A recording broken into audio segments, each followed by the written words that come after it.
भगवान की इच्छा में अपनी इच्छा मिला करके सदैव प्रसन्न रहते हैं। हे प्रभु, हे नाथ, आप जहाँ जिस समय जिस परिस्थिति में रखेंगे हमें उसी में आनंद है, हम उसी में प्रसन्न हैं। यही भक्ति का मार्ग है।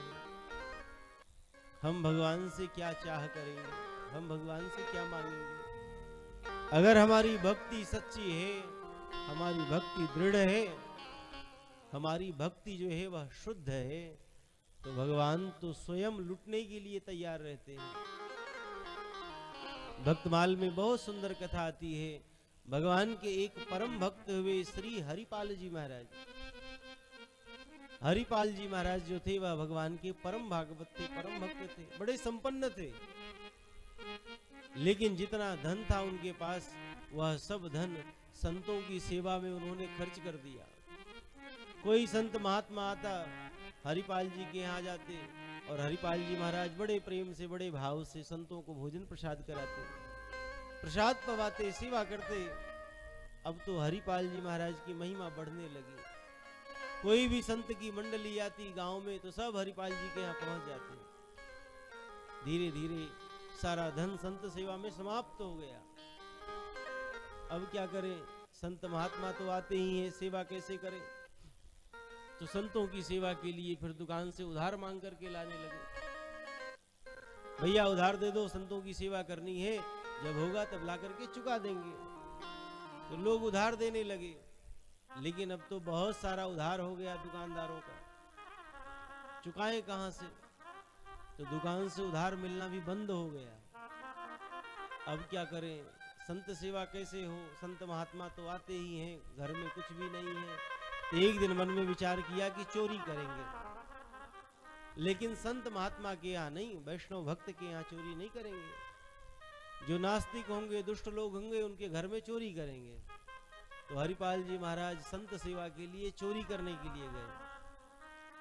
एक दिन रात्रि की वेला में किसी सेठ जी के यहाँ चोरी करने के लिए गए और जब अपनी चादर बिछा करके वहां से सोने चांदी जो है वह सब चद्दर में बांध रहे थे, खटर पटर हुआ।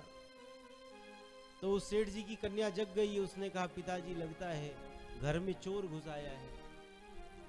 सेठ जी ने कहा, बेटी सो जा, सो जा। बेटी ने कहा, पिताजी घर में चोर आए हैं और आप कह रहे हैं सो जाओ। सेठ जी ने कहा, देखो अपने नगर में, गांव में कोई चोर नहीं है, हो ना हो भक्त हरिपाल जी ही आए हैं, संतों की सेवा करते हैं, धन नहीं होगा इसलिए वह चोरी करने के लिए आए हैं, इसलिए चुपचाप सो जाओ, जितना मन हो उनको ले जाने दो, संत सेवा में लगाएंगे। हरिपाल जी महाराज ने जब यह सुना कि अरे राम राम, हम तो समझते थे ये सेठ जी तो नास्तिक हैं, लेकिन ये तो भगवान के भक्त हैं। तो हरिपाल जी महाराज वहां से एक आना पाई भी नहीं लाए और अपना चादर जो ले गए थे वो भी वहीं छोड़ दिए, लौट आए। यह तो भगवान का भक्त है, इसके घर से चोरी नहीं करना है। अब क्या करें? संत सेवा तो करनी है, कैसे करें? तो फिर राहजनी करने लगे।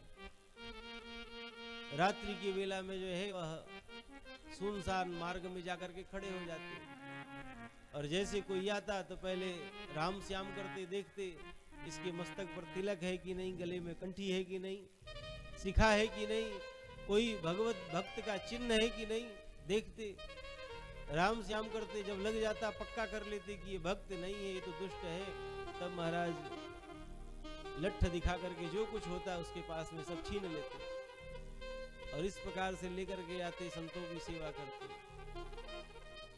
एक बार हरिपाल जी महाराज के यहाँ बहुत बड़ा संतों की मंडली आ गई, कई महात्मा आ गए, घर में कुछ नहीं था, तो संतों की सेवा कैसे करें? हरिपाल जी परेशान, द्वार पर संत महात्मा पधारे हैं, घर में कुछ भी नहीं है, कैसे सेवा करें संतों की? पत्नी ने कहा कि हे नाथ, अब क्या करेंगे? अब तो एक ही उपाय है, भगवान से प्रार्थना करो, वही कोई मार्ग दिखाएंगे। तो हरिपाल जी महाराज दोनों पति पत्नी भगवान के सामने बैठ करके कि हे नाथ, कहीं आज हमारे द्वार से संत भूखे न चले जाएं। आज तक आपकी कृपा से जैसे तैसे सेवा बनती रही, कहीं आज ऐसा ना हो कि संत महात्मा हमारे द्वार से बिना सत्कार के चले जाएं, बिना भोजन ग्रहण किए चले जाएं। तो हम उनकी सेवा कैसे करें, घर में कुछ भी नहीं है, प्रभु आप कृपा करो। जैसे ही हरिपाल जी महाराज ने सपत्नीक भगवान से प्रार्थना करी तो भगवान वैकुंठनाथ के मन में चिंता हो गई कि हमारा भक्त व्याकुल है। भगवान जो है उन्होंने सेठ का रूप बनाया, बढ़िया ठाट बाट बनाया, खूब महाराज मोटे मोटे गले में चैन पहन लिए, सोना चांदी खूब श्रृंगार किया। और जैसे ही भगवान चलने लगे, पार्वती लक्ष्मी मैया ने कहा कि हे स्वामी आप कहाँ जा रहे हैं इतने ठाट बाट से बन ठंड करके। भगवान ने कहा कि देवी तुमने टोक दिया, हमारा एक परम भक्त है उसके यहाँ मैं जा रहा था। लक्ष्मी जी ने कहा आप अकेले ही चले जाते हो, हमको लेकर के नहीं जाते। भगवान ने कहा देवी आज तुम भी चलो, लेकिन जरा बढ़िया से बन ठन करके चलो। आज लक्ष्मी मैया ने पहली बार भगवान का आदेश पाया है कि बढ़िया से बन ठन करके चलना है। तो लक्ष्मी मैया के पास कौन कमी, खूब महाराज सुंदर वस्त्र पहना, सोने चांदी के आभूषणों से खूब अलंकार किया है, श्रृंगार किया है, खूब बन ठन करके और भगवान नारायण के साथ सेठ और सेठानी के रूप में हरिपाल जी महाराज के द्वार पर आ गए। हरिपाल जी जो है वह भगवान के पूजा में, भगवान के ध्यान में निमग्न थे, तब तक द्वार पर आ गए सेठ जी। और जैसे ही हरिपाल जी ने द्वार पर देखा कि कोई सेठ सेठानी आए हुए, हरिपाल जी आए और हरिपाल जी महाराज कहते हैं क्या बात है सेठ जी। भगवान कहते हैं कि भैया हमको फला गांव जाना है, मार्ग में बहुत सुनसान क्षेत्र पड़ता है, हमारे पास बहुत सारा धन है, कहीं ऐसा ना हो कोई हमको लूट ले, इसलिए वहां तक तुम सुरक्षित हमको पहुंचा दो। अब भगवान जो है वह स्वयं लूटने के लिए आए हैं। हरिपाल जी ने कहा कि ठीक है पहुंचा देंगे, लेकिन सेठ जी जो कुछ दक्षिणा देना है वो पहले ही दे दो, हमारे द्वार पर संत महात्मा आए हैं। तो महाराज 2-4 मुहरे सेठ जी ने दे दी, भगवान ने प्रदान कर दी। हरिपाल जी ने कहा देवी तुम संतों की सेवा करो, मैं सेठ जी को छोड़ करके आता हूँ। हरिपाल जी महाराज अपना लट्ठ लिए और ले करके चल पड़े। अब हरिपाल जी महाराज सोच रहे हैं कि सेठ जी जो है इन्होंने तो बहुत सारा धन ले रखा है, लेकिन पता नहीं ये भक्त हैं कि नहीं है। तो बार बार जब इनकी तरफ देखते हैं तो न माथे पर चंदन है, न गले में तुलसी की माला है, न शिखा है, कोई भगवत भक्त का चिन्ह ही नहीं है शरीर में। और भगवान नारायण जो है वह लक्ष्मी से बात भी दुनियादारी की करते हैं। अरे देवी वहां इतने पैसे लगे हुए हैं, पता नहीं आया कि नहीं, मुनीम गया कि नहीं, वहां पता नहीं इतने लोग काम कर रहे हैं, कैसे काम कर रहे हैं, बस यही सब दुनियादारी की चर्चा कर रहे हैं।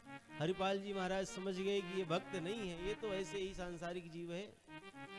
जैसे ही सुनसान मार्ग में पहुंचे, हरिपाल जी महाराज ने लट्ठ लिया और घूम पड़े और सेठ जी के भगवान के गले पर रख दिया लाठी। सारा आभूषण सारा धन उतार दो, नहीं तो इसी लट्ठ से खबर लेंगे। अब तो भगवान नारायण जो है वह थर थर कांपने लगे।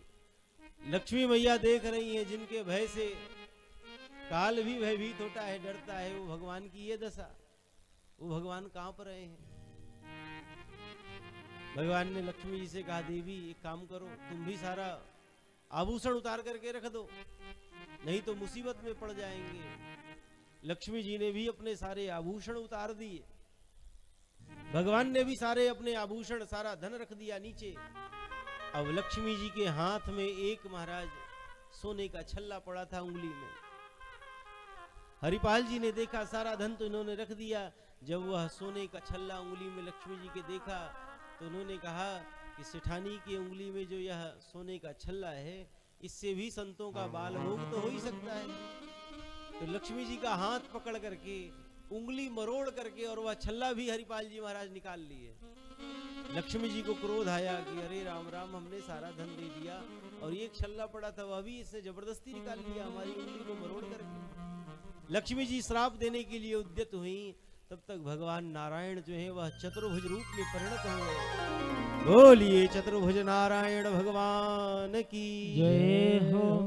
चतुर्भुज रूप में परिणत हो गए भगवान, और भगवान ने कहा देवी यह तो हमारे परम भागवत है। और जैसे ही अपने दिव्य स्वरूप में भगवान परिणत हुए, यह देख करके अब हरिपाल जी महाराज जो है वह भयभीत हो गए। हरिपाल जी महाराज जो है वह कांपने लगे, हे प्रभु, हे नाथ, हमसे बड़ा अपराध हो गया, चरण पकड़ लिए, क्षमा कर दो। भगवान ने कहा कि हे भक्त, मैं तो अपनी इच्छा से तुम्हारे ऊपर अनुग्रह करने के लिए आया हूं। हरिपाल जी ने कहा कि जब संतों को पता चलेगा तो संत महात्मा हमारे प्रसाद को नहीं ग्रहण करेंगे, क्योंकि उनको लगेगा कि यह तो दुष्ट है, इसने भगवान को भी कष्ट पहुंचाया, भगवान को भी लूट लिया। भगवान ने कहा कि हे हरिपाल जी, हम अपनी इच्छा से आए थे। और भगवान के चरणों में हरिपाल जी ने निवेदन किया कि हे प्रभु, आप कृपा करके चलो और हमारी पत्नी को भी आप दर्शन दो। हरिपाल जी महाराज लक्ष्मी और नारायण भगवान को अपने कंधे पर बिठा करके लाए। पत्नी को भी भगवान ने दर्शन दिया। लक्ष्मी जी जो हैं वह हरिपाल जी की पत्नी के साथ दिव्य भोजन प्रसाद बनाया। भगवान नारायण जो हैं वह हरिपाल जी के साथ में संतों को भोजन करा रहे हैं, प्रसाद पवा रहे हैं। ऐसे भक्तों के ऊपर अनुग्रह करके और अखंड भंडार दे करके भगवान लक्ष्मी नारायण जो हैं वह अपने परम धाम को गए। बोलिए भक्त वत्सल भगवान की जय हो। जिनके भीतर अपने लिए कोई इच्छा नहीं होती है, परमार्थ के लिए जो इच्छा और भाव रखते हैं, तो उनके ऊपर अनुग्रह करने के लिए भगवान स्वयं लुटने के लिए भी तैयार हो जाते हैं। यही है परम धर्म। सवै पुंसाम परो धर्मो यतो भक्ति ही अधो